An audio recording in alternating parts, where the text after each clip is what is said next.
Hello everyone. Tonight we begin with something a little darker. The Great Plague of London of 1665. You might picture a city of great ships and new discoveries, but for the average person, life was less about adventure and more about how we manage not to die tonight. The truth is, you probably wouldn't last a single day. So before you settle in, take a moment to like the video and subscribe, but only if you truly enjoy what I do here, and let me know in the comments where you're tuning in from and what time it is for you. It's always fascinating to see who is joining us from all over the world. Now, dim the lights, perhaps turn on a fan for that gentle background hum, and let's embark on tonight's journey together. The winter of 1664 loomed over London, not as a pure white blanket, but as a grey, damp shroud. It clung to the timber frames of the huddled houses, dripped from the overhanging eaves, and turned the unpaved streets into shallow mires of mud and misery. The cold was a living thing, a presence that seeped through the cracks in the wattle and daub walls, and settled in the bones of the Londoners. In the parish of St. Giles in the Fields, this cold seemed to have a particularly cruel edge. St. Giles was not the heart of London. Far from it. It lay outside the old Roman walls of the city, in the county of Middlesex, a sprawling suburb that had grown uncontrollably, a warren of narrow alleys and dark courtyards. It was a place where houses leaned on one another for support, blocking what little sunlight dared to pierce the perpetually overcast sky. Here, the density of human life was staggering. Entire families, sometimes several, were crammed into a single room, sharing the warmth of their bodies against the penetrating damp. Privacy was a luxury as unattainable as gold. The very air was thick, heavy with the smoke of sea coal, the sour smell of cheap ale, the sweat of unwashed bodies, and an underlying, ever-present stench of decay. Sanitation, as we understand it, simply did not exist. The streets functioned as open sewers, the so-called kennels that ran down the center. Into them flowed a primordial stew of human and animal excrement, kitchen waste, and the occasional carcass of some unfortunate dog. Cesspits regularly overflowed, seeping their contents into the ground, and often into the very water sources from which people drank. It was a paradise for rats, and a perfect breeding ground for disease. No one was surprised when people died in St. Giles. Death was a constant neighbor.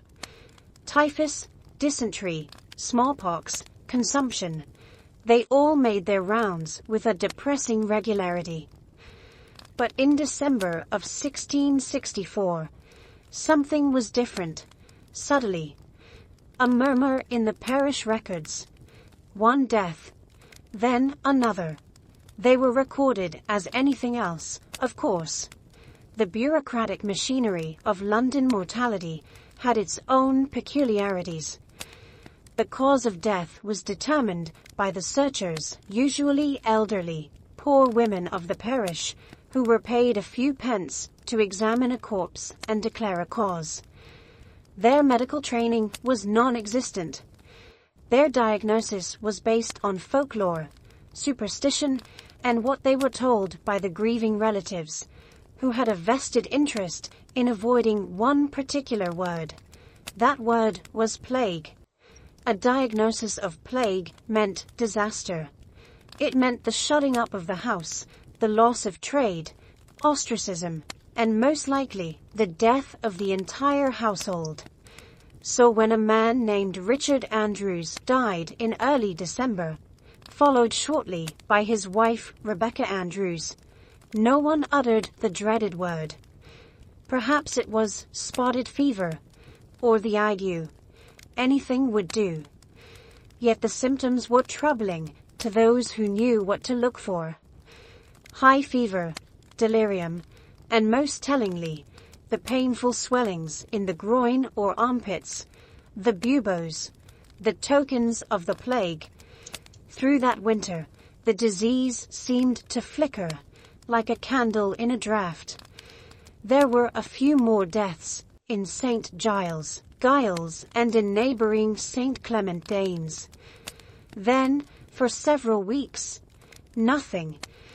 The deep cold of winter seemed to have smothered it. Life, in its grimy, bustling form, carried on. Londoners, always an optimistic bunch in the face of adversity, breathed a collective sigh of relief. Perhaps it had been a false alarm, an echo of past plagues that had failed to take hold. But the organism that caused the disease, the bacterium Yersinia pestis, had not gone away. It was simply waiting. It lay dormant, hibernating in its hosts, waiting for the warmth, waiting for spring. It was in the blood of the city's black rats, those nimble, shadowy creatures that lived in the walls, the ceilings, and the cellars, an invisible army moving in parallel to the world of men. And upon the rats, in their dark fur, traveled the true horsemen of this miniature apocalypse, the fleas. The question that hung over those few winter cases, a question that would only be asked with the urgency of panic months later, was where it had come from. This visitor was not native to English shores. Like so many things in London, good and bad, it had come up the river. It had sailed in on the Thames. The Thames was London's aorta, its primary highway of commerce and communication with the wider world. Its muddy waters were perpetually choked with a forest of masts. Ships of all sizes and origins worked their way up and down the river, from small river barges to towering three-masted merchantmen. The London docks, a chaotic jumble of wharves, warehouses, and taverns, stretching east of the Tower of London, were a hive of activity. Here were unloaded silks from Persia, spices from the East Indies, wine from France, and most importantly for our story, cotton and textiles from the Low Countries. In the years 1663 and 1664, Amsterdam, London's great commercial rival, had been ravaged by a terrible epidemic of bubonic plague. The Dutch city had lost tens of thousands of its citizens, despite the tense political relations between England and the Dutch, which would soon erupt into the Second Anglo-Dutch War. Trade continued. Profit, as always, outweighed precaution. Dutch merchant ships continued to arrive at the London docks, bringing their valuable cargoes. And in the holds of those ships, hidden amongst the bolts of cloth and sacks of grain, travelled undeclared passengers. The black rats, Rattus, were excellent seafarers. They were perfectly at home on ships, with plentiful food and dark corners in which to nest. And with them came their fleas, Xenopsilla geopus. The cycle of transmission was an elegant and deadly piece of biological theater. A flea would bite an infected rat, ingesting the plague bacteria. Inside the flea's gut, the bacteria would multiply rapidly, forming a sticky mass that blocked its digestive tract. The flea, now starving and desperate, would attempt to feed again. Biting another rat, or, if one was not available, a nearby warm-blooded host, such as a London dock worker. Unable to swallow, the flea would regurgitate bacteria-laden blood directly into the bite wound. The cycle had begun. It is thought that one or several of these ships, likely mooring at the docks of Rotherhithe or Stepney in the autumn of 1664, carried this deadly gift. Once the ship was docked, the infected rats, agile climbers, would descend the thick mooring ropes and scurry ashore, disappearing into the maze of warehouses and tenements of the dockside parishes. Here, they found a new paradise. The warehouses were full of grain, the alleyways full of garbage. London's native rat population was already enormous, and the newcomers mingled, sharing not only territory but also their infected parasites. The spread was insidious and silent. There was no sudden explosion of disease at the docks. Instead, it moved slowly, like an ink stain on blotting paper. An infected rat would die. Its fleas, sensing their host growing cold, would leap off in search of a new source of warmth. It might be another rat, or it might be the ankle of a dock worker, the arm of a child playing in an alley, the leg of a woman as she slept. For months, the disease likely remained largely within the rodent population, an epizootic that went unnoticed by humans. But every so often, it would jump the species barrier. A dock worker would feel unwell, feverish and chilled. His family would blame it on the damp cold from the river. He would die a few days later. His wife, who nursed him, would fall ill next. Then, perhaps a neighbor, who came to offer condolences. Each death was a personal tragedy, but not part of a recognizable pattern. Deaths in the poor, overcrowded parishes of the East End were too common to raise suspicion. The path from the docks to the parish of St. Giles, further to the west, was not a straight line. It was likely a meandering one, carried in flea-infested bolts of cloth, on the carts of rag and bone men, or simply following the natural migration of the rat population along the riverbanks and through the interconnected cellars of the city. When Rebecca Andrews died in December, it was not the beginning of the plague in London, but merely the first time it killed someone in a place where the authorities were beginning to pay a modicum of attention. The enemy was already within the gates. It had spent months establishing a beachhead, silent and invisible. And now, with the arrival of warmer weather, it was poised to launch its main offensive.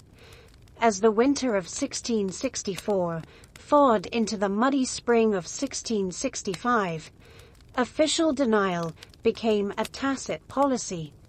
The city magistrates and wealthy merchants had too much to lose from a panic.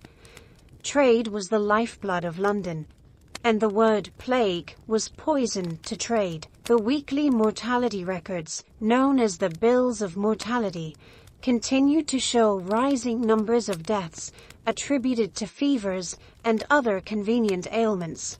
But among the physicians, the apothecaries and the gravediggers, rumors swirled. The symptoms were unmistakable. In April and May, the numbers in the plague column of the Bills of Mortality, which had sat at 0 for weeks, began to show low but persistent figures.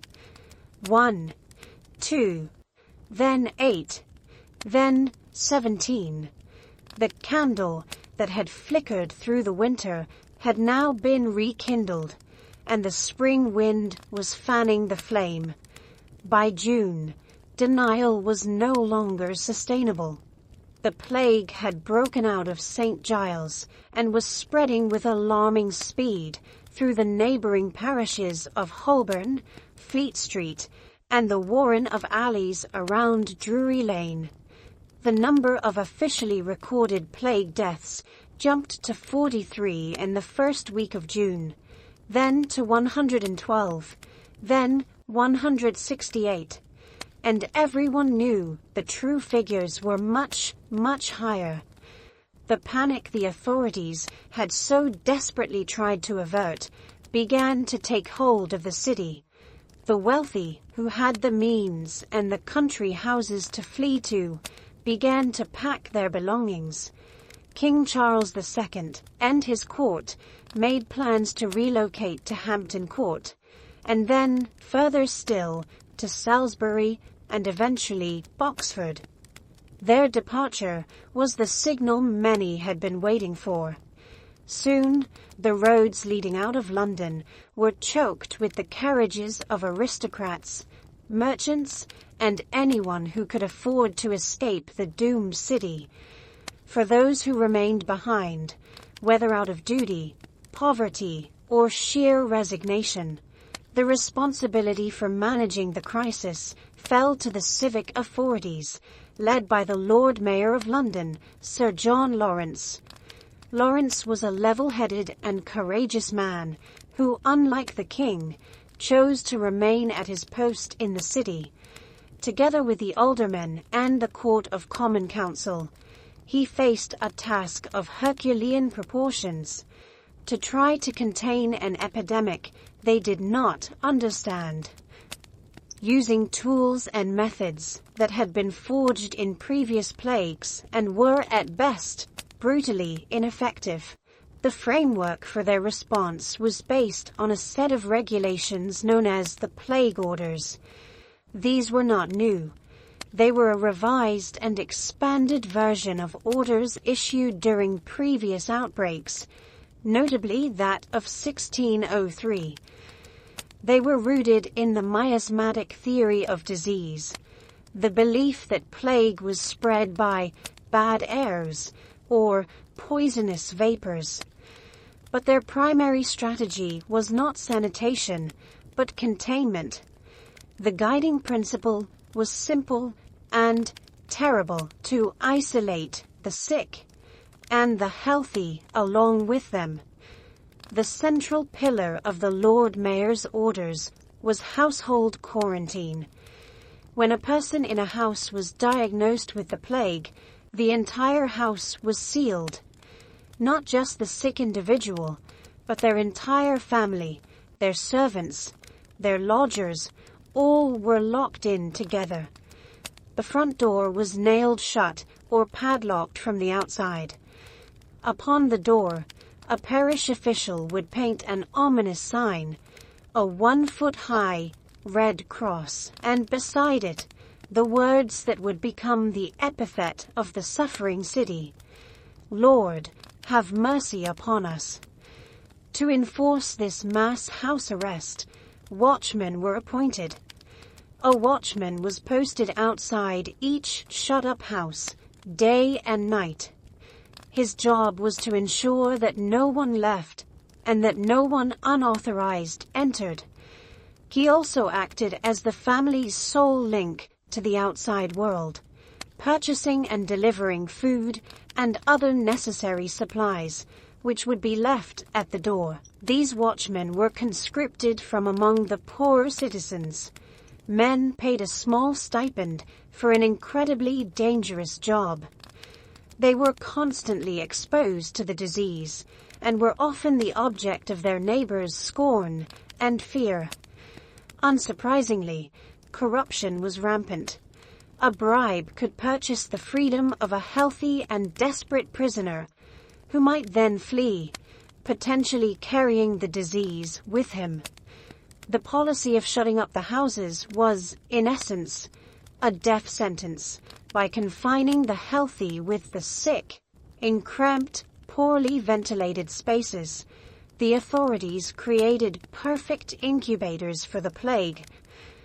A house with the Red Cross on its door was regarded by neighbors with a mixture of pity and terror. They knew that in all likelihood, no one would emerge from it alive. The writer Daniel Defoe, decades later in his A Journal of the Plague Year, captured the desperation this policy engendered.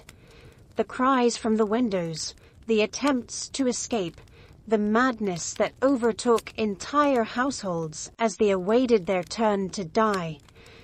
Besides confinement, the Lord Mayor's orders attempted to regulate public life, to minimize contagion. All public gatherings were banned.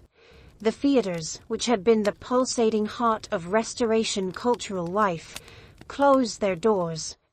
Bear baiting, bull baiting, and other popular entertainments were cancelled. Inns and alehouses were ordered to control the number of patrons and prevent rowdy gatherings.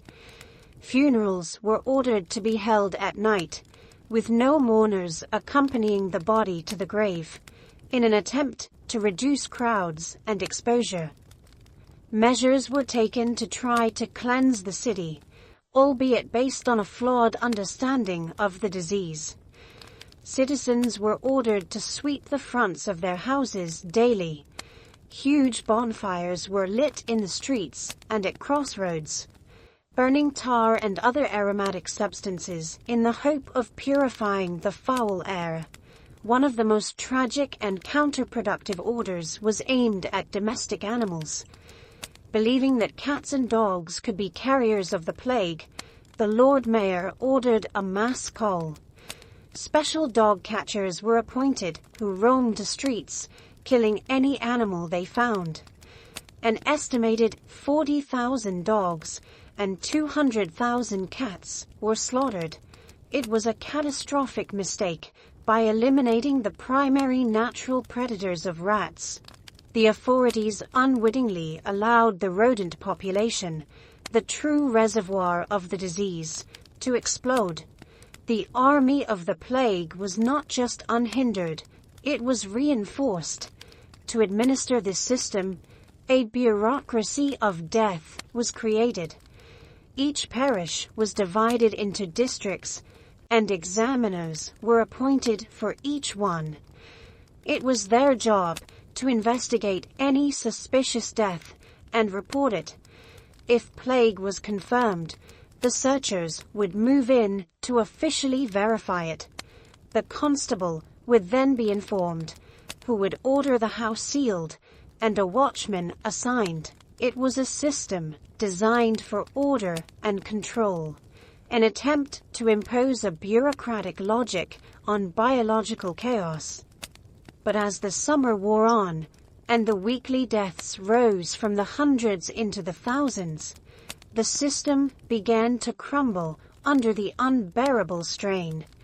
Soon, the sound of hammers nailing doors shut became part of the city's daily soundtrack, along with the constant tolling of church bells announcing another death, and the rattling of the dead carts through the cobbled streets at night.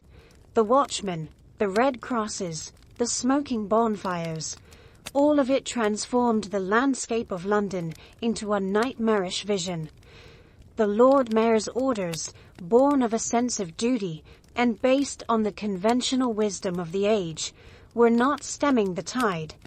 At best, they were merely channeling it. The city had become a prison, and the plague was its jailer. The system was in place. The machinery of containment was turning. But the real test, the searing, deadly peak of summer, was only just beginning. The Great Visitation, as some called it with a grim and resigned humor, had formally announced its presence, and now it was settling in for a long, long stay. By the spring of 1665, fear was no longer a whisper on the docks, but a silent scream in the heart of the city. And with fear came calculation. For the men and women of substance, those who owned carriages and country homes, the equation was terrifyingly simple. London meant death. The countryside, life.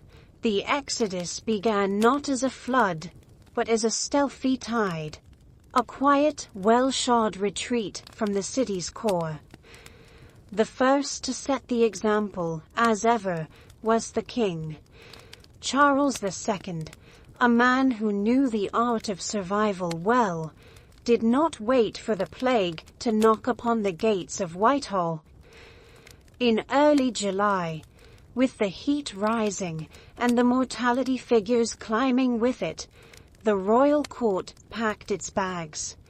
Carriages laden with tapestries, silver, and nervous courtiers rumbled over the cobblestones, heading west towards the relative safety of Salisbury, and then on to Oxford, where the king would establish a court in exile, far from the foul air of his capital.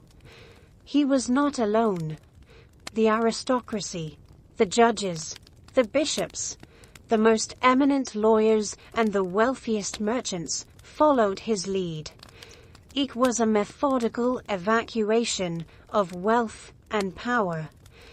The great townhouses along the Strand and in Covent Garden were shuttered, their furniture draped in sheets, and a handful of servants, often the least fortunate, left behind as guardians. The streets, which normally echoed with the clatter of fine carriages and the hum of important business, began to empty. The luxury shops that catered to the elite closed their doors, their owners packing up their finest silks and jewels and fleeing as well. It was as if the very lifeblood of the city was being drained away, leaving behind a pale and trembling skeleton. Leaving the city, however, was no simple matter, not even for the privileged. Panic spread faster than the disease itself, and the surrounding towns and villages, terrified that Londoners would bring the seed of the plague with them, began to set up their own barricades and patrols. To travel, one needed a certificate of health, an official document issued by the Lord Mayor, declaring that the bearer and their family came from a parish free of infection. In theory, it was a sensible system of health control. In practice, it was an early lesson in how money and influence could bend bureaucracy. Certificates were forged, bribes were paid, and the guards at the city gates would often look the other way when a well-appointed coach, bearing a familiar coat of arms, demanded passage. But for the vast majority of London's 400,000 inhabitants, escape was an impossible fantasy. They were the artisans, the day laborers, the servants, the street vendors, the dock workers. Their lives were anchored to the city streets. They had no country estate to retreat to. Their savings, if they existed at all, would not cover a journey of a few miles, let alone sustain them for months in a strange and hostile place. They were trapped by poverty, trapped by the need to work until the very last possible moment, and trapped by a system that now required them to have a certificate of health, which was for them all but unobtainable. Without connections or money for bribes, a poor man with a cough was seen as a plague carrier, while a nobleman with a fever was merely considered indisposed. And so London became divided into two cities. One was a ghost town of shuttered mansions and abandoned businesses. The other, laid directly over it, was an open-air prison, densely populated and terrified. The outer parishes, like Stepney and Whitechapel, which housed the poorest in a warren of narrow alleys and ramshackly tenements, became epicenters of the disease. Here people lived on top of one another, sharing wells, privies, and unwittingly, the fleas that carried the Yersinia pestis bacterium. The exodus of the wealthy had a devastating side effect. It crippled the economy, upon which the poor depended. With the gentry gone, there were no customers for the tailors, the cobblers, or the wigmakers. With the merchants fled, the docks fell silent, and the warehouses stood idle. Hunger became a companion, as constant as the fear of the disease. The Lord Mayor, Sir John Lawrence, and the city's aldermen, to their credit, remained. They faced a Herculean task, trying to maintain order, organize the disposal of the dead, and distribute meager aid to a populace sinking into despair. But they were a skeletal government in a dying city. The streets, once teeming with life, now held only those who could not leave, those too sick to move, and those who clung to their duties with grim resolve. The great city had become a trap, and for hundreds of thousands of people, the gates had slammed shut. For those left behind, caught in this seething cauldron of disease, hope became a commodity scarcer than clean water, and they turned, as desperate people always do, to the healers. But 17th century medicine, when faced with bubonic plague, was like a child with a stick, trying to fight a leviathan. It was based almost entirely on theories handed down from antiquity, chiefly those of Galen, a 2nd century Greek physician. The core idea was that the body was governed by 4 humors: blood, phlegm, yellow bile, and black bile. Illness was the result of an imbalance between them.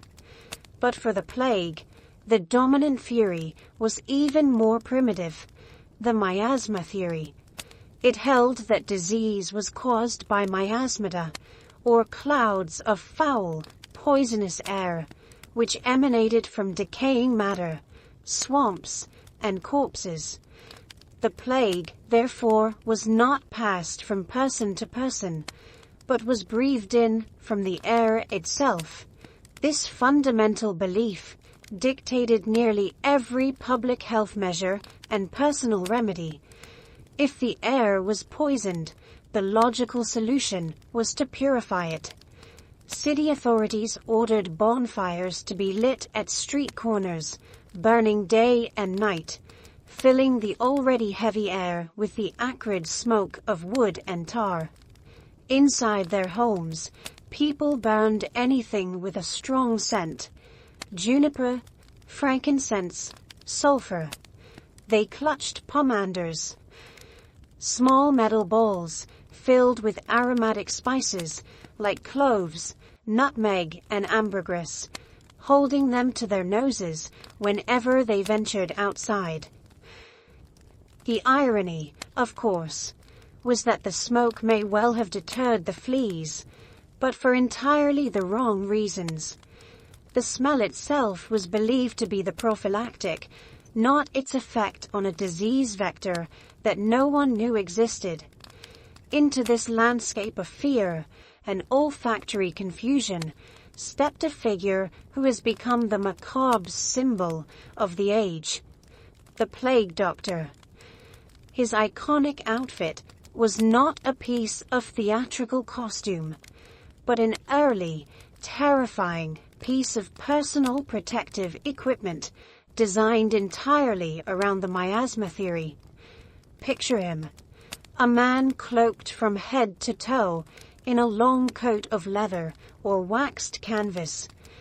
The smooth surface intended to prevent miasmas from sticking to it. He wore leather gloves, a wide-brimmed hat, often also of leather, and high boots. But the centerpiece, the most unsettling part, was the mask. A bird-like mask, with a beak 1/2 foot long, with glass lenses for the eyes. This beak was not for frightening, but acted as a primitive respirator. It was stuffed with a mixture of intensely aromatic herbs and spices: mint, cloves, camphor, laudanum, sometimes soaked in vinegar. The idea was that by breathing through this protective potpourri, the doctor would filter out the deadly air. Completing the ensemble, he carried a long wooden cane, which allowed him to examine patients, push aside their clothing, or even take their pulse without having to make direct physical contact. It also served to keep the desperate at a distance. The reality of these doctors, however, rarely matched the imposing image. The most reputable and experienced physicians, like Thomas Wharton, had fled with their wealthy clients. Those who stayed and were hired by the cities to treat the sick were often second-rate doctors, young men trying to establish themselves, or in some cases, individuals with no real medical training at all, who saw opportunity in catastrophe. Their job was less to cure and more to count.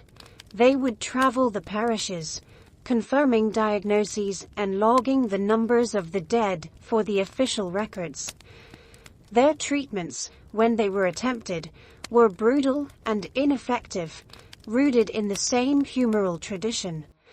The standard treatment was bloodletting, either by opening a vein or applying leeches, with the idea of removing the bad humors from the body. For the painful, swollen buboes in the groin, neck, or armpits, the procedure was to lance them, cutting into the lymph node to drain the pus.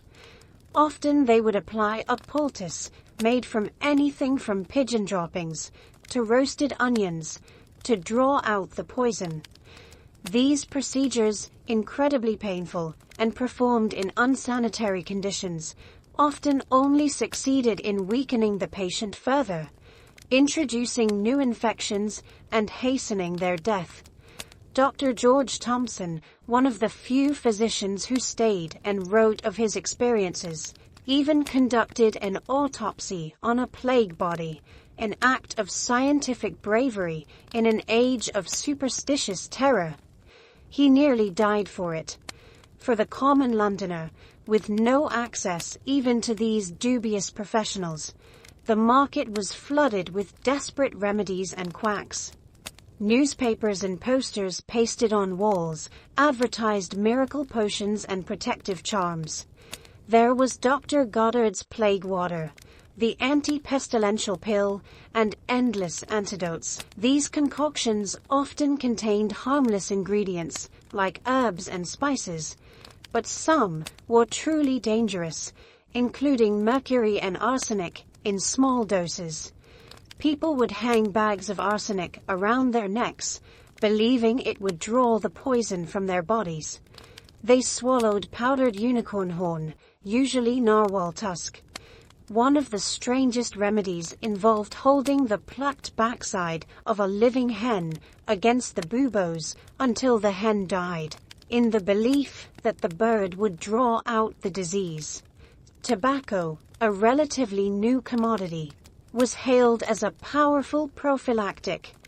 Everyone, even young children, was encouraged to smoke. At the prestigious Eton School, it is said that boys were flogged if they were caught without their pipe.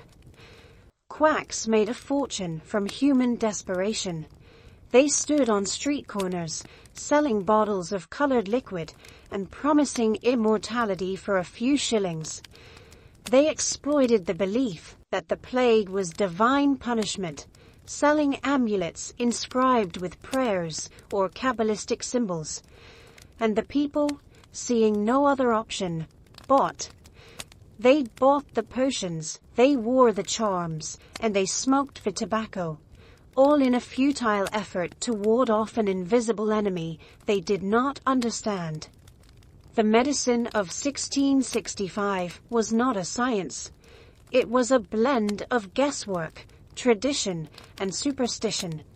Against the relentless force of Yersinia pestis, it offered no more protection than a simple charm whispered in the dark. And the darkness was deepening. The grand furies failed. The potions were useless. The bonfires filled the air with smoke. but did not stop the tide of death. But what did it feel like? What was it like to walk those emptying streets, to breathe that air thick with fear and smoke, and to watch your city, your world, fall apart day by day? To answer that, we look not to the medical treatises or the Lord Mayor's proclamations. We look to the private, meticulous writings of a man named Samuel Pepys. Pepys was neither a king nor a doctor. He was something far more useful to history, a tireless observer and a mid-level bureaucrat with an insatiable curiosity. As clerk of the Acts to the Navy Board, he was an administrator, a man of figures and logistics. But in private, in the pages of his diary, written in a secret shorthand code, he was a chronicler of his own life and the tumultuous times in which he lived. His diary was not meant for publication. It was for him alone, and that is why it is so honest, so vivid, and so profoundly human. Through his eyes, we see the plague seep into the city's consciousness. In late April of 1665, he notes with almost casual concern the first news of the plague in Drury Lane. By May, his tone grows more somber, mentioning that the plague is much in town. By June 7th, the danger has become personal and terrifying. He writes, "This day, much against my will, I did in Drury Lane see 2 or 3 houses marked with a red cross upon the doors, and Lord have mercy upon us, writ there. It is the first time he has seen the official symbol of infection with his own eyes, and the shock is palpable even across the centuries. The reality of forced quarantine, of entire families being sealed into their own homes to die, had materialized on his daily path." Pepys was a pragmatic man. His first concern was for the safety of his family. In early July, he made the difficult decision to send his wife, Elizabeth, along with his mother and their staff, away from the city to Woolwich, where the Navy Board had facilities. He remained behind, with only a few servants, at his home on Seething Lane, near the Tower of London. His work was too important to abandon. The Royal Navy was at war with the Dutch, and ships needed to be supplied, sailors paid, and the administration had to continue, even as the world fell apart. His diary becomes a record of a dual life. On one hand, the routine of naval business, the ever-dwindling board meetings, the dealings with contractors. On the other, the constant effort of navigating a deadly city. His entries from August and September, the peak of the epidemic, are extraordinarily vivid. He describes the eerie silence that fell over London. On August 16th, he writes, "But Lord, how empty the streets are and melancholy, so that in this warm day I am not able to see 20 persons walking." Grass, he notes with astonishment, was beginning to grow in the streets of Whitehall. The only sound that broke the silence was the incessant tolling of church bells, each one marking another death, and at night, the rattle of the dead carts and the cry of, "Bring out your dead." Pepys, a sociable man who loved the theater, music, and taverns, found himself in a forced isolation. He grew paranoid about contagion. He writes of his reluctance to handle letters or money. He bought tobacco, though he disliked it, and chewed it as a preventative measure. "It put me into an ill conception of it," he muses, weighing the distaste against the fear. Yet he did not hide away completely. His duty forced him to move about the city, and his observations are sharp and heartbreaking. One day, he sees a poor waterman rowing alone on the Thames, weeping for the loss of his entire family. Another time, on his way to a meeting, he comes upon a man on the street, carrying the small body of his own child, wrapped in a blanket, taking him to a plague pit because he could not afford a coffin or a bearer. These moments of personal tragedy, witnessed by chance, give a human face to the overwhelming statistics of the bills of mortality. Pepys also documents the small acts of life that go on. He is still concerned with his finances, with his career advancement, with his collection of books and his cellar of wine. Even in the midst of the plague, he finds time to note a pretty dress or enjoy a good meal. This normality, juxtaposed with the surrounding horror, is what makes his diary so powerful. It reminds us that even in the worst catastrophes, life, with all its trivialities and worries, continues until it doesn't. Pepys is a remarkable guide because he is flawed. He is at times brave, attending his duties in a nearly empty office. At other times, he is paralyzed by fear, hurrying home at the sight of someone who looks unwell. He is conscious of his own mortality. In early September, believing he might not survive, he draws up his will, ensuring his affairs are in order. A man, he writes, cannot be too well prepared for death. But he did survive. As the weather cooled in the autumn, the numbers began to fall. In October, Pepys notes with cautious optimism that the plague is abating exceedingly. The exodus slowly reverses, and by winter, the city begins to breathe again. The bells toll less frequently. The cry of the buriers fades into memory. Through the eyes of Samuel Pepys, we not only see the chronology of the plague, but we feel its pulse, the creeping terror, the desolate peak, and the slow, faltering tide of relief. His diary is an intimate window into a year when London faced its own annihilation, a testament to the resilience of the human spirit and to the meticulous accounting of a man who simply could not stop writing it all down. As July surrendered to its own suffocating heat, the city of London began to choke. The air, already thick with coal smoke and the effluence of the Thames, took on a new quality, an almost tangible weight, laden not only with humidity, but with a silent, omnipresent dread.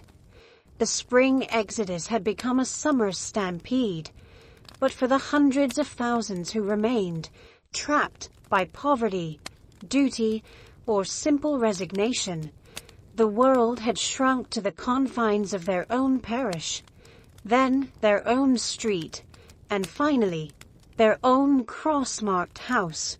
It was the beginning of the great peak, the height of the pestilence, a descent into a statistical hell that would be made palpable in the cold, methodical figures published each Thursday by the Company of Parish Clerks. They were called the Bills of Mortality. Born a century earlier as an early warning system, they had become the weekly pulse of the city's agony. Each week, the clerks from each of the 130 parishes in and around London would compile their lists. Men called searchers, often elderly women who believed themselves immune or were simply too desperate to refuse the work, would go from house to house to verify the cause of death. Their diagnoses, often little more than a guess, informed by the presence of the dreaded buboes, were funneled into a central registry, and every Thursday the public could purchase for a penny the printed sheet that summarized the previous week's harvest of death. At first, people had watched them with a morbid curiosity, tracking the plague's advance as one tracks an enemy army on a distant map. But by July of 1665, the enemy was not at the gates, it was in the next bedroom. Reading the bills became a ritual of terror. The week ending July 18th, the numbers took a leap that chilled the blood of those who could still feel. 1,089 deaths attributed directly to the plague. The following week, 1,843. The last week of July, 2010. And everyone knew with a nauseating certainty that the real numbers were far higher. The searchers could be bribed to record a death as consumption or spotted fever to spare the entire family from being locked in. Sects like the Quakers, who often buried their own dead in secret to avoid regulations, went uncounted. The true figure was a shadow, far larger than the number printed on the paper. August arrived with no relief. The heat lingered, thick and oppressive. The sky rarely broke. It was a month of silence and bells. The usual din of London, the rumble of carts on cobblestones, the cries of street vendors, the hammering from workshops had all faded away. In its place was a heavy quiet, broken only by the weeping that filtered through boarded-up windows, the occasional bark of a stray dog, and the ceaseless tolling of church bells. One bell for each death, a constant toll that served as the soundtrack to the apocalypse. Samuel Pepys, the indefatigable diarist of London life, wrote in mid-August, "But to see how sad a sight it is to see the streets empty and bells continually tolling, I was forced to buy some roll tobacco to smell and chew, which took away the apprehension. A small defense, an aromatic amulet against a miasma of death." The August bills of mortality told a story of exponential acceleration. The first full week, over 3,000 dead from the plague. The second, 4,000. By the end of the month, the weekly figures surpassed 6,000 souls. The outparishes, those outside the old Roman city walls, were hit the hardest. Places like Stepney, Holborn, Cripplegate, and Southwark, labyrinths of narrow alleys and overcrowded tenements where the poor were packed together, became epicenters of annihilation. In the parish of St. Giles in the Fields, where it had all begun, the deaths were so numerous that the parish's administrative machinery simply collapsed. The living were too busy, too sick, or too frightened to count the dead. And then came September. If July was fear and August was despair, September was the abyss. The plague, now unchecked, raged with a fury that defied comprehension. The week of September 19th marked the city's nadir. That Thursday's bill of mortality listed 7,165 confirmed plague deaths. 7,165. The total deaths from all causes that week was 8,297. In a city whose population had been reduced to perhaps a quarter of its normal size, it was a statistical carnage. It is almost impossible to imagine the reality behind that figure. More than 1,000 people a day. A Londoner dying every minute and a half. The Lord Mayor, Sir John Lawrence, one of the few men of authority who bravely remained at his post, issued increasingly desperate orders, attempting to maintain a semblance of order in a city dissolving into chaos and disease. Public gatherings were forbidden, streets were ordered to be cleansed, but it was like trying to put out a forest fire with a bucket of water. The plague had its own momentum, its own terrible logic.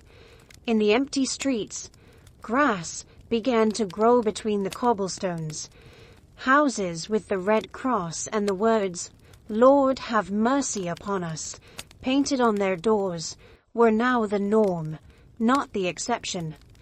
Pepys observed that the only people moving through the streets were physicians, priests, and the men who tended to the grim business of death. The city had become a vast hospice. Every home was a potential hospital ward. Every family its own nurses and undertakers. The scale of the mortality had overwhelmed the city's ability to process it, not just emotionally, but physically. 7,000 bodies a week. The number is so vast, it becomes an abstraction, a statistic on a yellowed page. But each unit in that figure was a person, a life extinguished in fever and pain. And each person, once dead, became a logistical problem. A problem that had to be solved in the darkness, with the grim efficiency born of overwhelming necessity. The choreography of despair began with a knock on the door. The searchers, as mentioned, were the first link in this chain. Often poor widows, these women would enter the homes where death had paid a visit, carrying long wands to maintain their distance and a handkerchief soaked in vinegar or wormwood pressed to their nose. Their job was to confirm the cause of death, a quick examination for the telltale tokens or buboes, a question to the grieving family, and the diagnosis was made. A shilling for their trouble and an incalculable risk to their own life. Then the parish clerk was notified and the name was added to the list that would be sent for the compilation of the bills of mortality. But the body remained. The law, reinforced by the Lord Mayor's orders, dictated that the bodies of plague victims could not be brought out of the house during daylight. It was believed that the hot sun could release the poisonous miasmas from the corpse and spread them through the air. Thus, families were forced to live with their dead, sometimes for more than a day, waiting for the sound that everyone in London had come to dread more than any other. It came at dusk. First, the distant squeal of an ungreased cartwheel. Then, the slow, heavy tread of a horse. And finally, the call.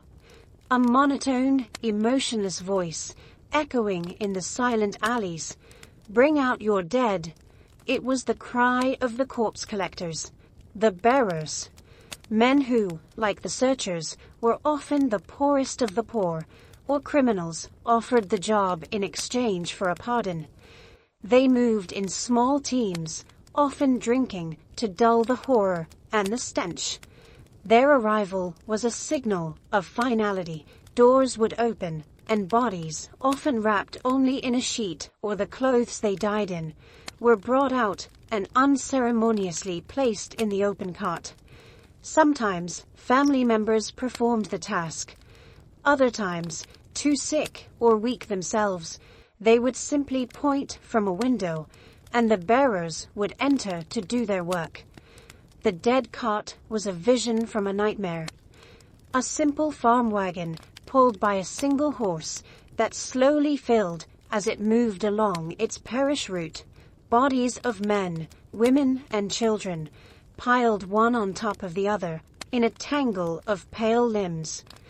The cart driver, often sitting in silence, his face covered and a whip in his hand, had become the Charon of the Thames, ferrying not souls, but the husks they had left behind. As the summer wore on and the deaths mounted, a single cart was no longer enough. Larger parishes employed several, working through the night in a ceaseless effort to cleanse the city of its dead before sunrise. The final destination of this macabre cargo was the last and most profound insult to the customs and rites of the age. In normal times, A burial was a solemn, dignified affair. A service in the church, a procession to the parish churchyard, the body properly interred in a coffin in a family plot. But at the height of the plague, this was an impossible luxury. Churchyards filled up in a matter of weeks. The consecrated ground was exhausted. There was not enough wood for coffins, not enough grave diggers for individual graves, not enough time for funeral services. The solution was brutally pragmatic. The mass grave, or as it became known, the plague pit. These were enormous trenches, dug in haste in churchyards or on undeveloped plots of land on the city's outskirts. The most famous, and one of the largest, was at Aldgate, dug in the churchyard of St. Botolph's parish. Daniel Defoe, who wrote his A Journal of the Plague Year decades later, but based it on eyewitness accounts and records, described its size with chilling precision. Some 40 feet long, 16 feet wide, and as much as 20 feet deep. At night, the dead carts from the surrounding parishes would arrive at these pits. What followed was a process of industrial disposal. The bearers, using long hooks and pikes, would simply tip the cart or drag the bodies out, letting them tumble into the darkness of the pit. There was no ceremony, no prayers, no names read. Only the dull thud of bodies hitting the bottom or landing upon those already there. When a layer of bodies covered the floor, gravediggers would spread a layer of earth and quicklime over them to hasten decomposition, and it was hoped to purify the air. And then, the next night, the process would repeat. Layer upon layer of London's anonymous citizens, reduced to raw material in a grim accounting. One eyewitness, a sexton who survived, recounted how in a single September night, his team buried 1,114 bodies in the Aldgate pit. The scale was such that the excavated earth from the pit formed a mountain beside it, and each day the mountain shrank as it was used to cover the dead, while the pit inexorably filled. These pits were open wounds in the earth and in the city's psyche, a visible and fetid reminder that the rules of life, and more importantly, of death, had been suspended. The dignity of the individual had dissolved into the necessity of the mass. Identity was lost in the pile. For the living, the thought that this would be their end, an anonymous burial in a common pit without rite or remembrance, was often a terror as great as the disease itself. When the physical world falls apart so completely, when the structures of daily life, work, community, even the rituals of death evaporate, the mind and soul are forced to find an anchor in the storm. For the Londoners of 1665, the summer and autumn were not just a public health crisis. They were a profound psychological and spiritual crisis. The city became a realm ruled by two twin and often contradictory monarchs, fear and faith. Fear was the atmosphere one breathed, more pervasive than the coal smoke or the stench of sickness. It was a primal, animal fear of sudden, invisible death. But it also branched out into more complex and social forms. Paranoia became the currency of human interaction. A neighbor coughing across the street became a mortal threat. A friend not seen for a few days was presumed dead. The simple act of buying a loaf of bread could feel like a game of Russian roulette. People walked in the middle of the street to avoid passing too close to doorways. Physical contact, the handshake, the embrace, vanished entirely. Every other human being became an island of suspicion. This fear needed an object, a face to blame for the calamity, and, as is so often the case in times of panic, scapegoats were sought. At first, the anger was directed at animals. The authorities, acting on the mistaken belief that dogs and cats were the primary carriers of the plague, ordered a mass slaughter. Special dog catchers were hired to roam the city, killing any domestic animal they found. An estimated 40,000 dogs and perhaps as many as 200,000 cats were exterminated. It was a catastrophic decision. With their natural predators eliminated, the population of black rats, the true carriers of the infected fleas, exploded. In their attempt to fight the plague, the authorities had, ironically, created the perfect conditions for it to thrive. Suspicion also fell on fellow humans. Foreigners, particularly the Dutch and French, with whom England was either at war or in tense relations, were the subject of rumors and accusations. They were said to be poisoning the wells or deliberately spreading the disease, but the deepest and most pervasive blame turned inward. The plague, to the 17th century mind, was not merely a disease. It was a divine judgment, a punishment from an angry God for the sins of the city. London, seen as a modern Sodom, a nest of vice, greed, and religious dissension, was getting its just deserts. Proclaimers and prophets of doom, once fringe figures, now found a captive audience. They roamed the streets, their eyes wild with fervor, shouting warnings of hellfire and calling the city to repentance. Men like Solomon Eagle, who was said to walk naked through the city with a brazier of burning coals on his head, crying, "Woe unto us," became part of the urban landscape of terror. In the face of this overwhelming sense of divine condemnation, the other great response was a desperate turn towards faith.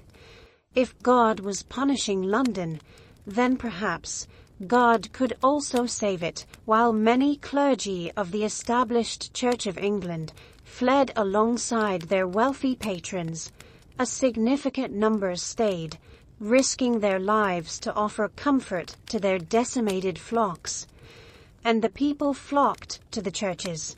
In one of the cruelest paradoxes of the plague, the very places of worship where people gathered to pray for deliverance became some of the most deadly hotbeds of contagion. Imagine the scene.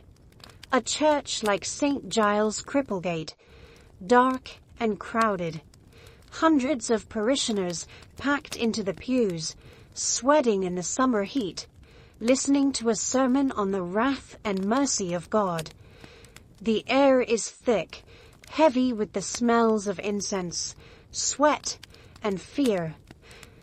And in that crowd, there are people in the early stages of the disease, coughing, releasing the pathogen into the air, or with infected fleas hopping from their clothes to their neighbors.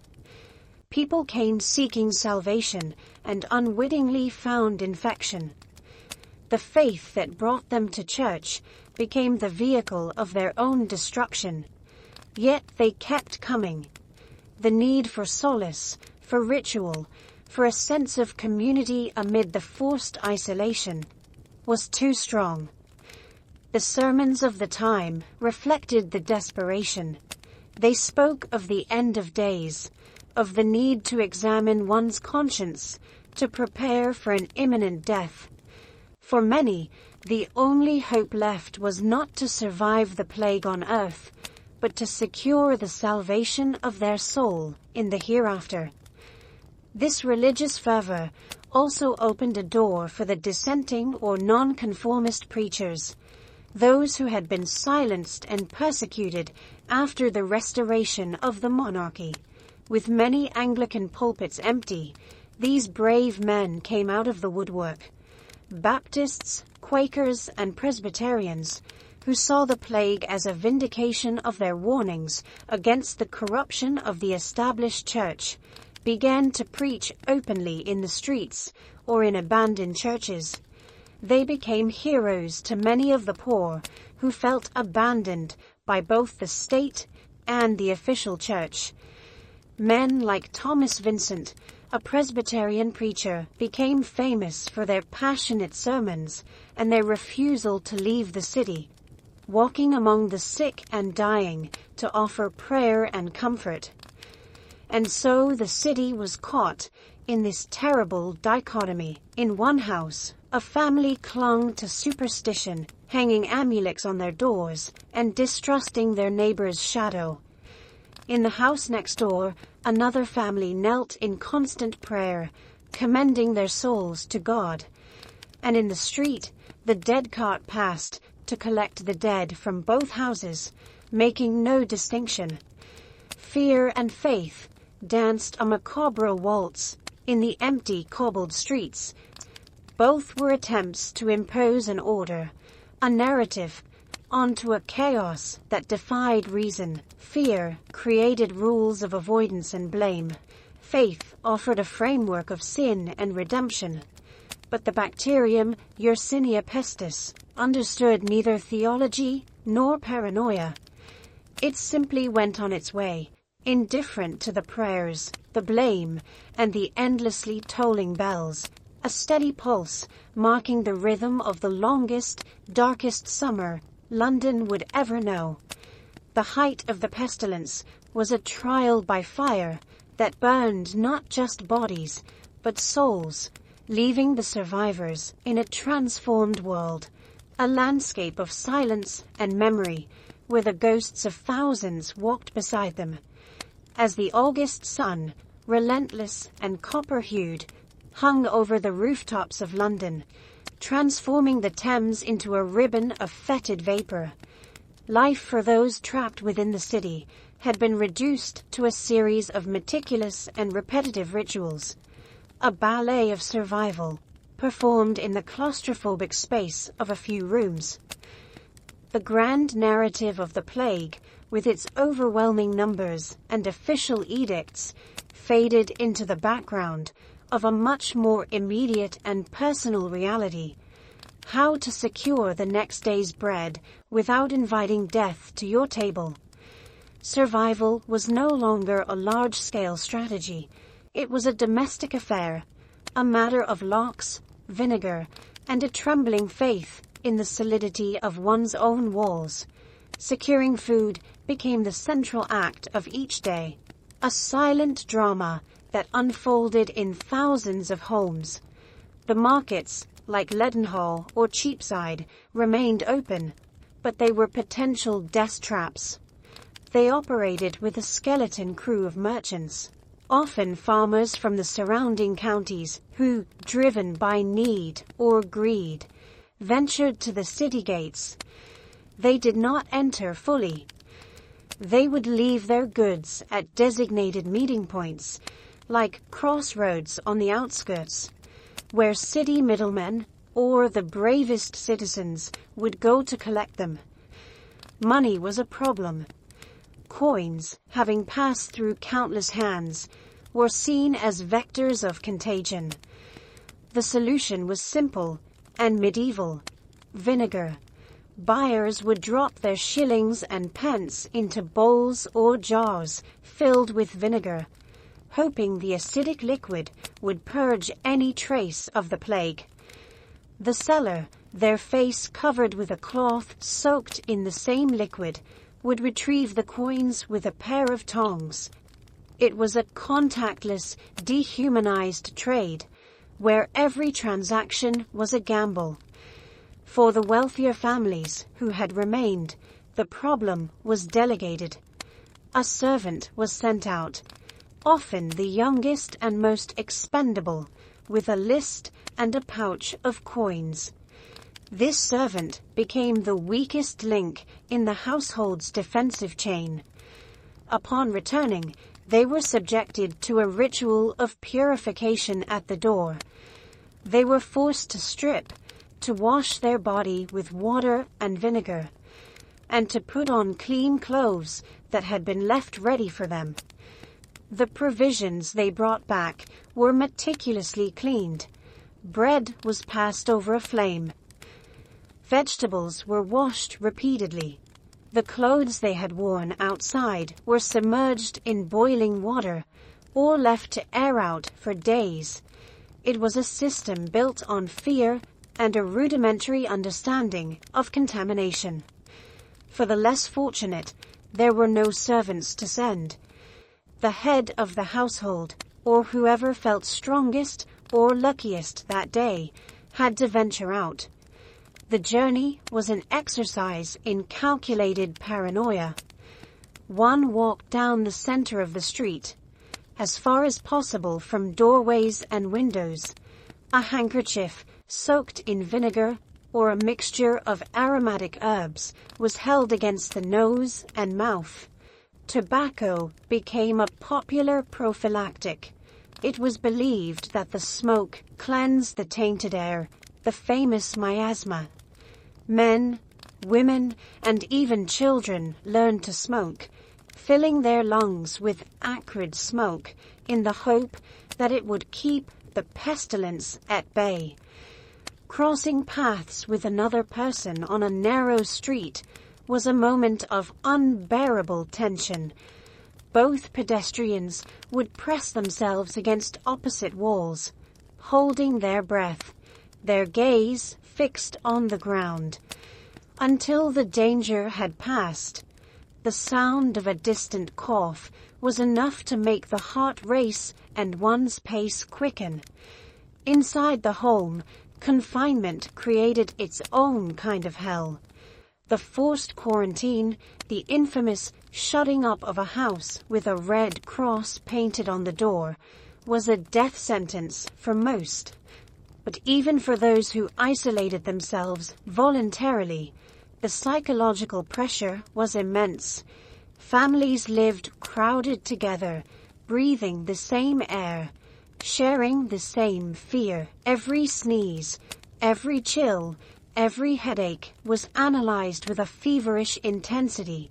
Was it a simple cold or the beginning of the end? Familial trust eroded under the weight of suspicion. A father would look at his child with a mixture of love and terror. The slightest sign of illness could turn a loved one into a mortal threat to everyone else. The days stretched into an oppressive monotony, with no work to go to, no social life, no entertainment beyond what could be improvised. Time itself became an enemy. People prayed, read the Bible with a panic-renewed devotion, mended clothes, played cards, or simply sat by the window, watching the emptiness of the street. The only interruption to the stillness was the creak of the dead cart's wheels and the driver's mournful cry, "Bring out your dead." That sound became the soundtrack of London in 1665. The constant reminder that the walls of one's home were a fragile defense, a mere membrane between one's small bubble of life and the ocean of death that surrounded it. People learned to measure the plague's advance by the frequency of the carts passing. At first, once a day. At the peak of the epidemic, it seemed never to leave. Confinement was a torture of boredom and terror, where the greatest threat was not only outside, but could emerge at any moment from within your own family circle, or even from within your own body. In this landscape of fear and seclusion, the very structure of London society began to crumble, revealing both the worst of human nature and unexpected glimmers of order and resilience. With the king, the court, and most of the wealthy magistrates, lawyers, and clergymen having fled to the countryside, a power vacuum was created. London became a city under siege, not by a foreign army, but by an invisible enemy. And in this siege, the usual rules of civilized behavior became optional. Anarchy flourished in the cracks of a dying city. Crime grew more brazen and desperate. Looting was rampant. Houses marked with the Red Cross, whose occupants were dead or dying, were prime targets. Thieves, often immune from having survived the plague or simply too desperate to care, would force the locks in the dead of night. They took everything of value: silver, jewelry, fine clothes, even furniture. There were no police to stop them. The few remaining constables were overwhelmed, busy enforcing quarantines or overseeing the plague pits. Robbing the dead became an occupation. The searchers of the dead, the officials tasked with verifying and recording plague deaths, were notorious for emptying the pockets of corpses before officially declaring them dead. Perhaps the most infamous figure of this underworld was the plague nurse. In theory, they were women hired by the parish to care for the sick in the shut-up houses. In practice, many were predators. They were often poor women, widows or destitute, with little to lose. Locked in with a sick family, their power was absolute. Some would simply neglect their patients, ensuring the disease ran its fatal course so they could plunder the house once everyone was dead. Others were more direct. It was rumored they would smother the sick with their pillows or administer remedies that hastened their end. One Daniel Defoe, writing years later, would recount chilling stories of these women, who became angels of death for hire, stripping their victims of their last possessions while they were still warm. It was the ultimate betrayal, to invite a caregiver into your home only for her to become your executioner and heir. Charlatans and quacks also had their day. They sold infallible antidotes and miraculous waters at exorbitant prices. They were useless concoctions of herbs, wine, and sometimes more exotic and unpleasant ingredients. Desperate, people bought anything that offered a sliver of hope. These fraudsters moved from parish to parish, one step ahead of the plague and the wrath of their defrauded customers, amassing a small fortune on the back of the general panic. But amidst this moral collapse, order did not disappear entirely. It clung to life, tenacious and grim, thanks to the efforts of a handful of men who chose not to flee. The Lord Mayor of London, Sir John Lawrence, and his council of aldermen were the anchor that kept the city from sinking completely into chaos. Lawrence, a man of iron resolve, remained at his post in the Guildhall, coordinating the city's response with a bureaucratic efficiency that was almost heroic under the circumstances. Their task was monumental. They had to maintain a minimal food supply, organize the collection of the dead, enforce the quarantines, and somehow pay the men who performed these horrific tasks. Tax revenues had plummeted. Lawrence and his men drew on their own fortunes and solicited donations from the nobles and merchants who had fled. With these funds, they kept a skeletal administration running. They paid the drivers of the dead carts, the watchmen who stood guard before infected houses, and the gravediggers who worked day and night at the plague pits. These frontline workers were the unsung heroes of the plague. They were poor men, often alcoholics, who took the jobs no one else wanted for a few shillings a day and the promise of food and drink.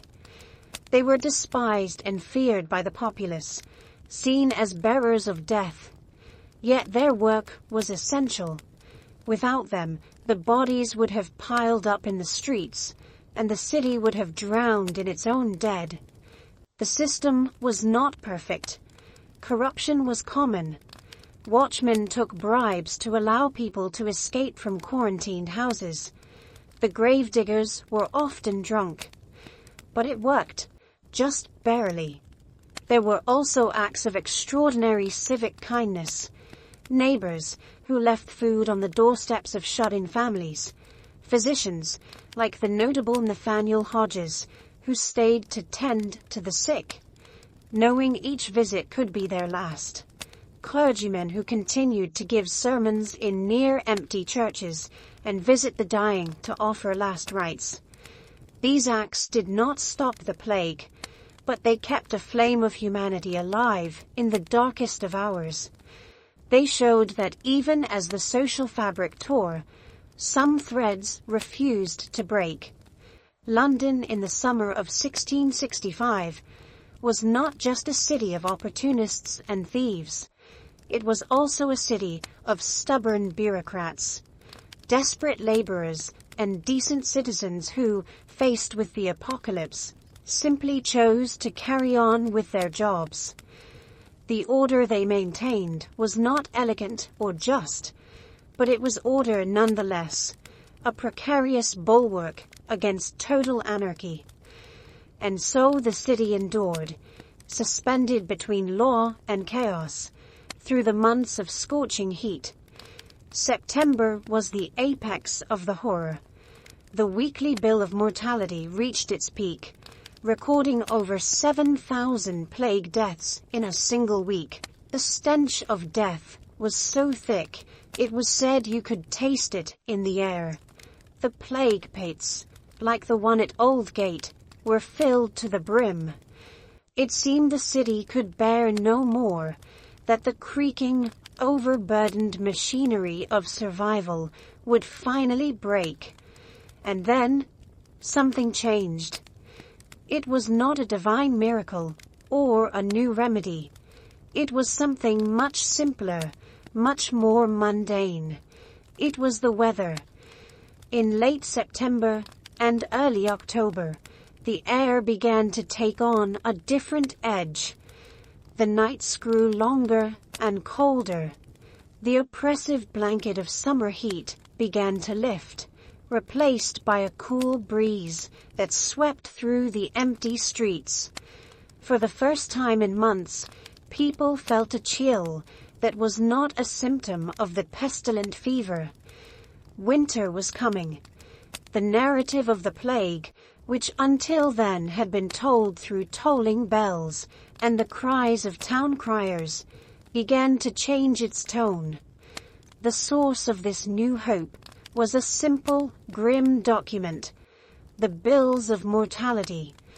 Every Thursday, the list of the previous week's deaths was published, broken down by parish and by cause. For months, Londoners had awaited this report with dread, watching the numbers climb inexorably. But in the first week of October, for the first time, the total number of plague deaths fell slightly. It was a small drop, almost insignificant against the scale of the slaughter. Many dismissed it as a statistical anomaly. But the following week, the number dropped again, this time more noticeably, and the next even more so. A pattern was established. The monstrous wave that had flooded London was beginning, slowly but perceptibly, to recede. Hope, an almost forgotten emotion, began to timidly return. People spoke in whispers. Could it be that the worst was over? They did not understand why. To them, it was the work of providence, a sign that God was finally abating his wrath, or perhaps the countless purification bonfires the Lord Mayor had ordered to be lit in the streets were working, burning the poisonous miasma from the air. The truth, of course, was much smaller and more biological, hidden in the fur of rats and the digestive systems of fleas. The Great Plague was a warm-weather disease. The bacterium, Yersinia pestis, thrives in the heat. Its primary vector, the oriental rat flea, Xenocilla chiopus, also depends on warm temperatures for its life cycle.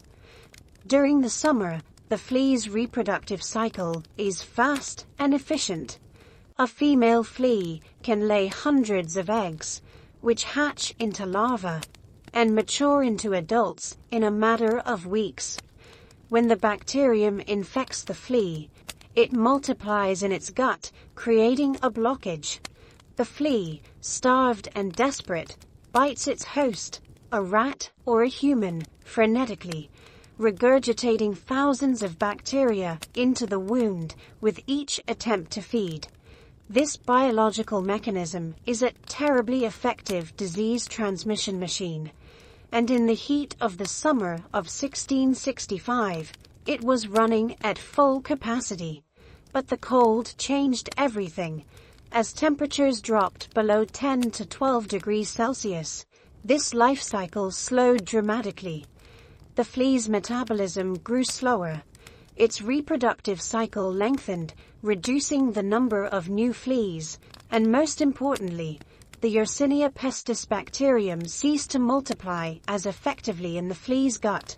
The blockage that made it so ravenous and dangerous often failed to form. An infected flea in winter was far less capable of transmitting the disease than its summer counterpart. The rats, the disease's main reservoir, also became less active, seeking shelter from the cold and reducing their contact with humans. So, unbeknownst to anyone, the arrival of winter was disarming the enemy on a microscopic level. Every degree the temperature dropped was another nail in the epidemic's coffin. The first frost of November, which coated the streets in a thin, white rime, was the killing blow. The number of new cases plummeted. The bills of mortality for November and December told a story of almost miraculous relief. From thousands of deaths per week, the numbers fell to hundreds, and then to dozens. For the survivors, this frigid respite was like waking from a nightmare. Slowly, with infinite caution, doors began to open. People stepped out into the streets, blinking in a pale winter sun. They looked at one another from a distance, with a mixture of suspicion and solidarity. They were strangers bound by a shared trauma. Every face they saw was that of someone who, like them, had won history's most macabre lottery. The city they found was a ghostly place. The silence was still thick, broken only by the wind whistling through the alleyways. Grass grew between the cobblestones of the main streets, which for months had been barely trodden. Many houses stood empty, their windows broken, their doors hanging from their hinges. They were silent monuments to the families that had vanished. But there was life. Smoke once again rose from some chimneys. The markets, though still sparsely stocked, began to see a gradual return of activity. Those who had fled began to return in a slow trickle, finding a city changed forever. The fear was not entirely gone. People still avoided physical contact, and a red cross on a door still inspired an instinctual terror. The plague still claimed sporadic victims through the winter, but it was no longer an uncontrolled wildfire. It was a dying fire, leaving only smoldering embers. Winter brought no joy or celebrations. It brought a somber, exhausted calm. The relief of survival was tinged with the immensity of grief. Nearly everyone had lost someone: a spouse, a child, a sibling, a friend, a neighbor. London was a city of ghosts, populated by the living who were haunted by the dead. But for the first time in nearly a year, they could look to the future, not with optimism, but with the simple, profound gratitude of knowing that they would most likely have a future to look upon. The cold had cleansed the air, not of the miasma they feared, but of the true vector of their misery. The icy breath of winter had been their salvation, a respite that would allow them to count their losses, bury their dead one last time, and begin, very slowly, to rebuild their shattered world. The winter of 1665, that long and frigid respite, had begun to yield. As the frosted grass of the Finsbury and Moorfields surrendered to a timid green, the City of London embarked upon a somber and monumental task: the accounting of its dead. It was an arithmetic of sorrow, an attempt to trace the contours of an emptiness felt in every silent street, in every shuttered workshop, in every house where a red cross was still visible on the door, faded but not forgotten. The primary tool for this macabre census was the bills of mortality. These documents, published weekly, were the city's official pulse, a record that sought to keep count of the departing souls and the causes of their departure. The system had existed for decades, managed by the worshipful company of parish clerks, a guild that, in theory, ensured a methodical register of life and death. In practice, the system was a work of astonishing, optimistic inefficiency. The process began at the street level, with figures known as searchers of the dead.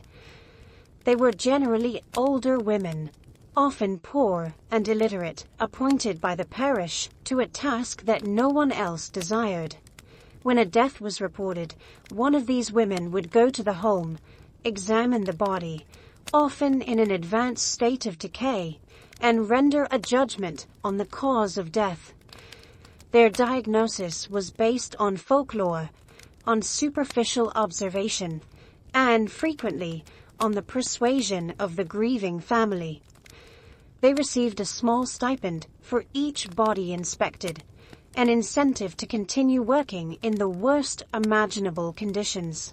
Yet, there was also a powerful counter-incentive. To diagnose the plague meant the immediate shutting up of the house, the forced quarantine of all its inhabitants for 40 days. For a family that had already lost a loved one, this was a second blow, a sentence of economic ruin and terrifying isolation. And so a small coin, a desperate plea, a dram of gin, was often enough for the cause of death to be recorded as something less troublesome. The records of the time are a testament to this diagnostic creativity. People died of putrid fever, of consumption, of dropsy, or of a conveniently vague stopping. Some entries bordered on the poetic, griping in the guts, teeth, a category that encompassed any childhood ailment, or my personal favorite, frighted, which presumably referred to a death from sheer terror. During the height of the plague, these evasions multiplied. The parish clerks, who compiled the reports from the searchers, were often silent accomplices in this pious fiction. The result was a systematic and deliberate undercounting. When the company of parish clerks published its final report for the plague year, The official number of deaths attributed to it was 68,596. A dreadful number, to be sure, but one that paled in comparison to the reality felt in the empty streets. Modern demographers, like astute observers of the time, such as the pioneering statistician John Grant, knew this figure was merely the tip of the iceberg. Grant, years before the Great Plague, had already written about the inaccuracies of the bills, noting how the figures for certain diseases were inflated or deflated according to fashion or fear. In 1665, fear was everything. The official count, for a start, only included baptized members of the Church of England. It excluded thousands of dissenters, Quakers, Anabaptists, Baptists, and of course, the city's small but significant Jewish population. They buried their own dead in their own grounds, far from the eyes of the parish clerks. Their losses did not feature in the city's ledger. Furthermore, the system utterly collapsed at the peak of the summer. In weeks when more than 7,000 people were dying, the bureaucracy simply could not keep pace. Bodies were thrown into common plague pits with no record at all. Entire families perished inside their sealed homes, discovered weeks later, their deaths never individually tallied. And then there were those who fled and died outside the city limits, in the surrounding towns and villages. Their deaths added to local statistics, not London's. By cross-referencing this data, analyzing burial records from dissenters, and applying statistical models to the spikes in mortality from other causes, historians have arrived at a much more chilling figure. The most conservative estimate places the true number of dead above 100,000. 100,000 souls in a city whose total population before the plague was estimated at around 460,000. This means that nearly 1 in every 4 Londoners perished in less than a year. It was not a simple epidemic. It was a local extinction event, a brutal pruning of the population that left a demographic scar which would take generations to heal. The silence that had settled over London in the autumn of 1665 was not just the absence of noise. It was the palpable echo of 100,000 voices that were no more. The accounting was finished, but the true cost was only just beginning to be understood. The city, though deeply wounded, began to breathe again in the early months of 1666. The intense cold of the winter had worked wonders, slowing the transmission of the disease to a near standstill. With the arrival of spring, those who had fled began to return. King Charles II and his court moved back to Whitehall in February, a signal that the worst had passed. Trade slowly resumed. Carts began to clatter once more over the cobblestones, and a fragile, almost fearful sense of normality settled upon the streets. The plague had not vanished entirely. Sporadic cases were still reported through the summer, but it was no longer the apocalyptic beast that had devoured the city. London had survived. It had faced the darkness, and though maimed, had emerged into the light. The people believed the trial was over. They were wrong. The city was about to face a second ordeal, one not of disease, but of fire. The summer of 1666 was long, hot, and dry. London's timber-framed buildings, many of them centuries old, were as dry as tinder. On Sunday the 2nd of September, shortly after midnight, in a small bakery on Pudding Lane, belonging to a man named Thomas Fariner, the king's baker. A forgotten ember in the oven, sparked to life. Saraner's house, like most in medieval London, was a fire trap waiting to happen, built of a timber frame, filled with wattle and daub, and coated in pitch to make it waterproof. The fire quickly found fuel in the stored flour and firewood, and within minutes the bakery was an inferno. Fanned by a strong easterly wind, the flames leaped from the bakery to a nearby hay store in the yard of the Star Inn, and from there, the catastrophe became unstoppable. The Great Fire of London was not simply an accident. It was the inevitable consequence of the city's very structure. The streets were narrow and labyrinthine, designed for horse-drawn carts, not for logic or safety. The upper floors of the houses, in a style known as jettying, overhung the street below, so that in some alleyways the roofs on either side almost touched, creating a perfect wind tunnel for the flames. The wharves along the Thames were packed with warehouses containing highly flammable materials: oil, tar, brandy, coal, and gunpowder. It was an urban landscape designed to burn.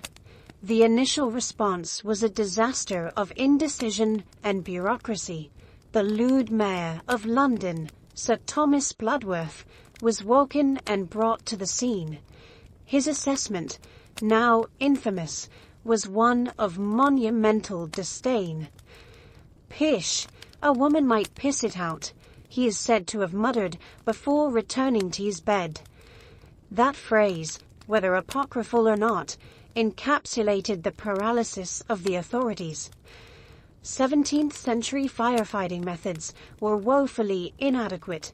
They consisted of leather buckets passed from hand to hand, and small hand pumps that squirted a negligible stream of water against a sea of fire. The only effective known technique was the creation of fire breaks by demolishing buildings in the fire's path.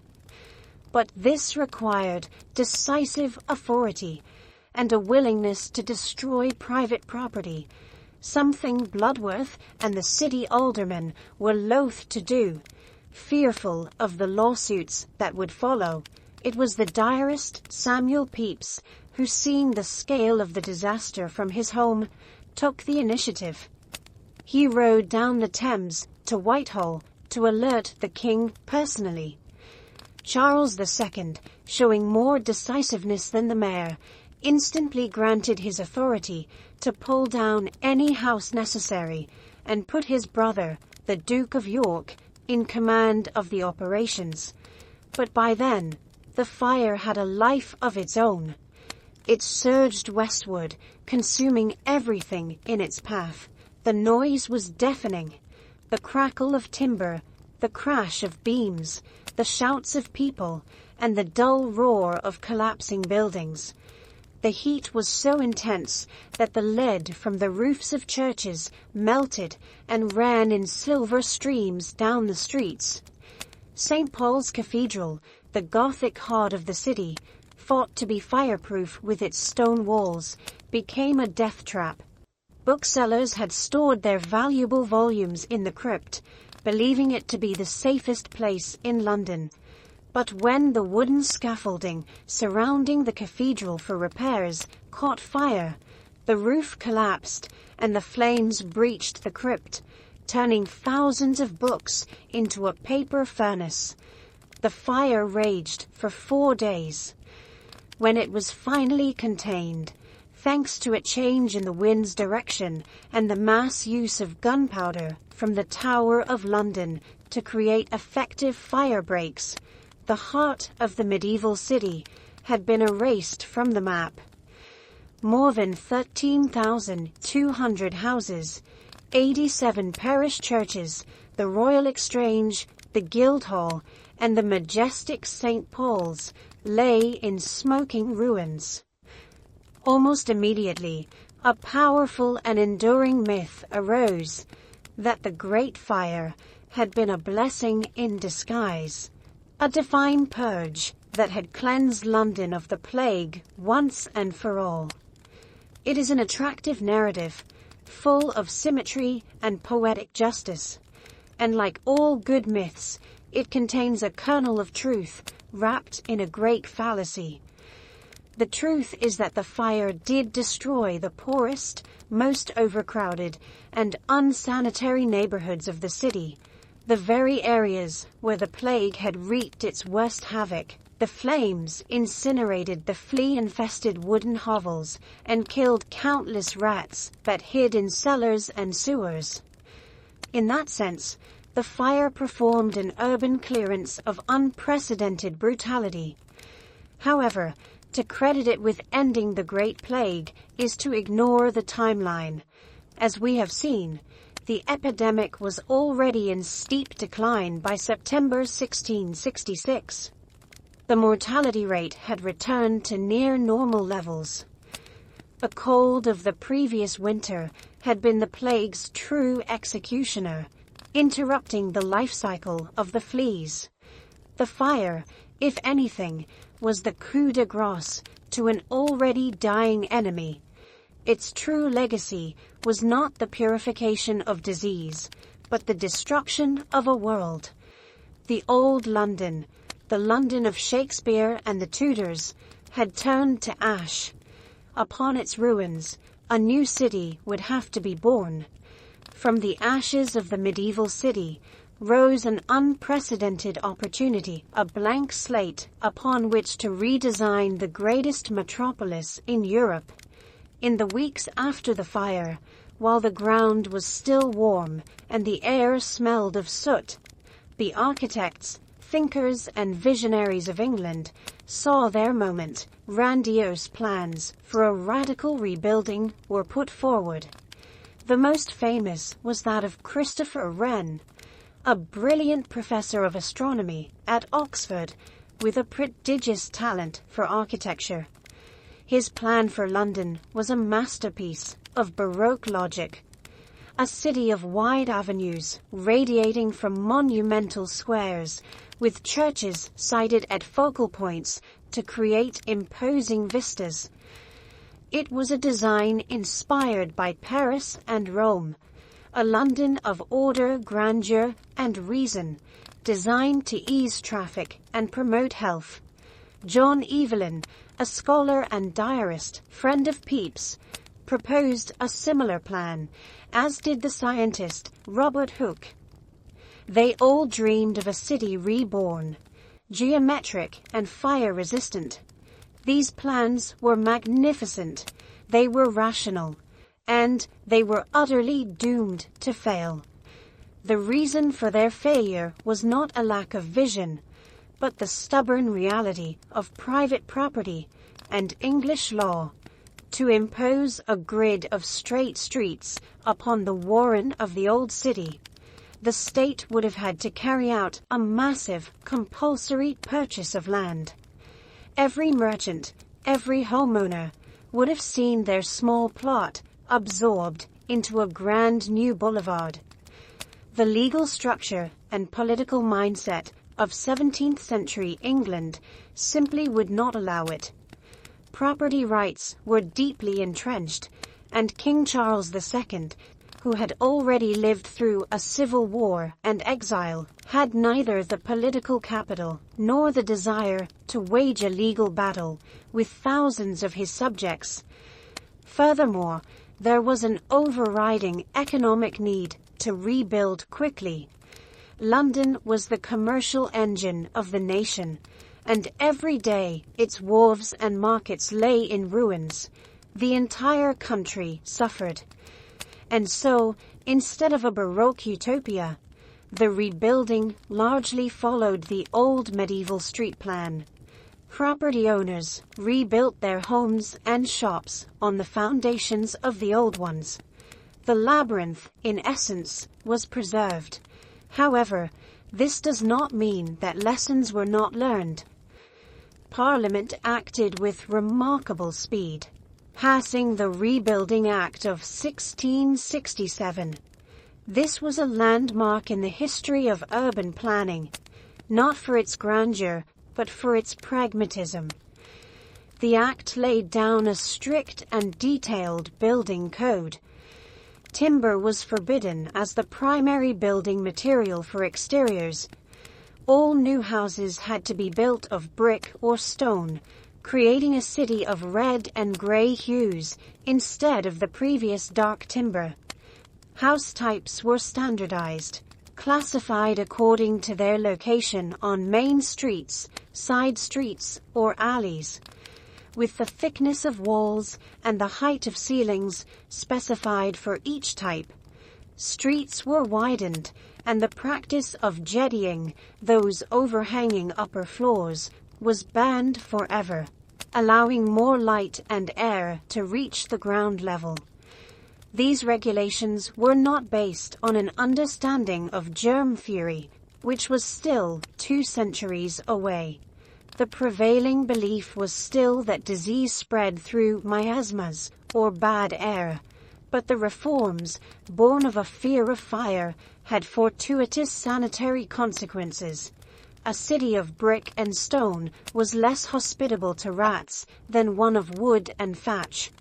Wider streets and houses without overhangs improved air circulation and exposure to sunlight, which helped to reduce the damp and filth where bacteria could thrive. Efforts were made to improve sanitation, such as building new drains and paving more streets. Ironically, in trying to protect itself from one disaster, London inadvertently made itself more resilient to another. The Great Plague of 1665 was, in fact, the last major epidemic of bubonic plague in England.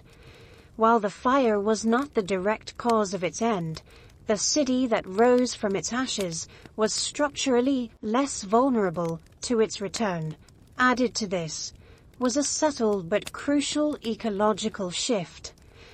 The gradual replacement of the black rat, Rattus rattus, an agile climber that lived in close proximity to humans in attics and roofs, by the larger, more aggressive brown rat, Rattus norvegicus, which preferred to live in sewers, further away from direct human contact.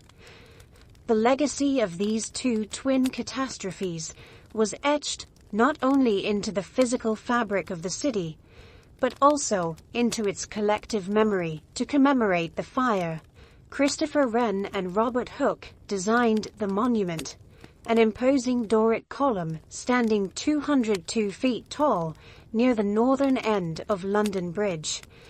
Its height is not arbitrary. If laid on its side, its top would point to the exact spot on Pudding Lane where the fire began. For a time, the monument also served as a scientific laboratory, but its primary purpose has always been as a reminder. A stone scar on the city's skyline. The plague, for its part, left a more intangible but equally profound legacy. It became a benchmark in London's history, a yardstick against which future disasters were measured. It lingered in literature, from Daniel Defoe's A Journal of the Plague Year, written decades later, but with chilling realism, to nursery rhymes like Ring-a-Ring-a-Roses, which some believe describes the symptoms of the disease.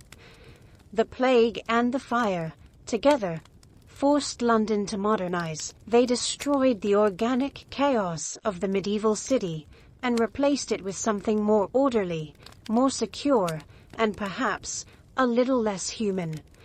The rebuilding, led by the brilliant mind of Wren, who designed not only the monument, but also 51 new parish churches and the magnificent new St. Paul's Cathedral, gave London a new architectural identity. It was a city that had looked into the abyss twice in 2 years, and had chosen not just to survive, but to rebuild itself stronger. The lessons learned in 1665 and 1666 laid the groundwork for future improvements in public health and urban planning. The idea that the state had a responsibility to regulate construction and sanitation to protect its citizens took hold. The city we know today, with its building regulations, its fire services, and its public health systems, is a direct descendant of the ashes and suffering of that 17th century London. The scar was indelible, but from that wound grew a more resilient metropolis, a city forged in plague and reborn from fire, whose story lies in every brick and every street, waiting to be heard in the quiet of the night. And now, as the story of that distant city fades, you can let your own mind grow still. There is nothing more to tell tonight. There is only rest.